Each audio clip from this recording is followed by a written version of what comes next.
Hi കൂട്ടുകാരെ. അപ്പോൾ Valentine's ഡേക്കൊക്കെ ഹസ്ബൻഡിന് ഗിഫ്റ്റ് കൊടുക്കാനായിട്ട് നമുക്കൊരു ഫ്ലവർ ഉണ്ടാക്കിയാലോ? അതിനായിട്ട് ഞാൻ ഇവിടെ എടുത്തേക്കുന്നത് ഗ്ലിറ്റർ ഷീറ്റാണ്. ഗ്ലിറ്റർ ഷീറ്റ് ഈ വീഡിയോയിൽ കാണുന്നത് പോലെ ഒന്ന് മടക്കിയെടുക്കുക.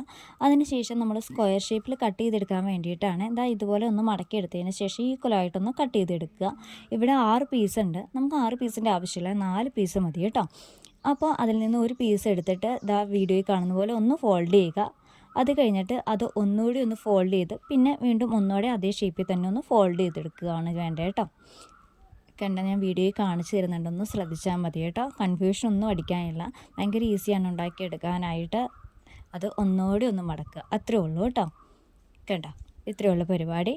ഇനി നമ്മൾ ചെയ്യാനുള്ളത് ഇത് പെറ്റൽസിൻ്റെ രീതിയിൽ ഒന്ന് കട്ട് ചെയ്യുക.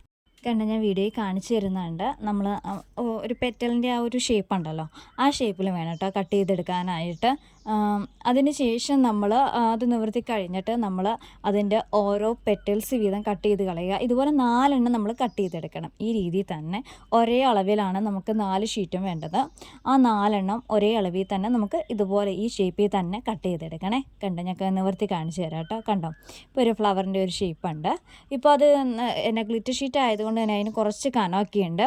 അപ്പോൾ അത് കാരണം അത് ആ ഷേപ്പിൽ കട്ട് ചെയ്തെടുക്കാൻ കുറച്ച് പാടായിരിക്കും. നോർമൽ പേപ്പർ ആകുമ്പോൾ ഇത്രയും പ്രോബ്ലം ഇല്ല. ഗ്ലിറ്റർ ഷീറ്റ് ആകുമ്പോൾ കുറച്ച് കനം ഉള്ളതുകൊണ്ട് വെട്ടിയെടുക്കാൻ കുറച്ച് പ്രയാസമാണ്.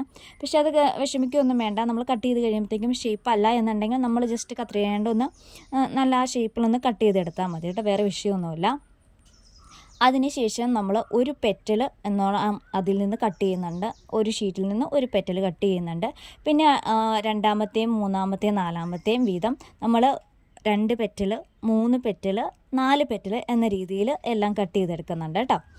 അത് കഴിഞ്ഞിട്ട് നമ്മൾ 3 പെറ്റൽ കട്ട് ചെയ്തത് നമ്മൾ വീണ്ടും ഇതുപോലെ ഒന്ന് ഒട്ടിച്ചു കൊടുക്കുന്നുണ്ട്. 3 പെറ്റൽ കട്ട് ചെയ്ത് നമ്മൾ കളഞ്ഞായിരുന്നല്ലോ, ആ പെറ്റലാണേ. ആ പെറ്റൽ എടുത്തിട്ട് ഇതുപോലെ ഒന്ന് ഒട്ടിച്ചു കൊടുക്കുക. 2 പെറ്റൽ കട്ട് ചെയ്ത് കളഞ്ഞതും ഇതുപോലെ ഒന്ന് ഒട്ടിച്ചു കൊടുക്കുക. അതുപോലെ ഒരെണ്ണം കട്ട് ചെയ്തതും ഇതുപോലെ ഒന്ന് ജസ്റ്റ് ഒന്ന് അതിൻ്റെ രണ്ടറ്റം ഒന്ന് ജോയിൻ ചെയ്തെടുക്കുക കേട്ടോ. ഞാൻ വീഡിയോയിലെല്ലാം കാണിച്ചു തരുന്നുണ്ടെന്ന് നിങ്ങൾക്ക് മനസ്സിലാവണമെന്നുണ്ടെന്നാണ് എൻ്റെ ഒരു പ്രതീക്ഷ. ഇതുപോലെ ഒന്ന് കട്ട് ചെയ്തതിന് ശേഷം അതിൻ്റെ അടിഭാഗം ഒന്ന് കട്ട് ചെയ്ത് കളയുക. കാരണം അല്ലെങ്കിൽ അതിങ്ങനെ പൊങ്ങി നിൽക്കുവേ. അപ്പോൾ അങ്ങനെ നിൽക്കാതിരിക്കാൻ വേണ്ടിയിട്ട് 3 പെറ്റലിൻ്റെയും 2 പെറ്റലിൻ്റെയും 1 പെറ്റലിൻ്റെയും അടിഭാഗം നമ്മളൊന്ന് കട്ട് ചെയ്ത് കളയുന്നുണ്ട് കേട്ടോ. എന്നിട്ട് വീഡിയോയിൽ കാണുന്ന പോലെ ജസ്റ്റ് ഒന്ന് ഒട്ടിച്ചു കൊടുത്താൽ നമുക്കിവിടെ ഫ്ലവർ ഇവിടെ റെഡിയാണ്. അടിപൊളിയല്ലേ? അപ്പോൾ എല്ലാവരും ഒന്ന് ട്രൈ ചെയ്ത് നോക്കണേ. ബൈ.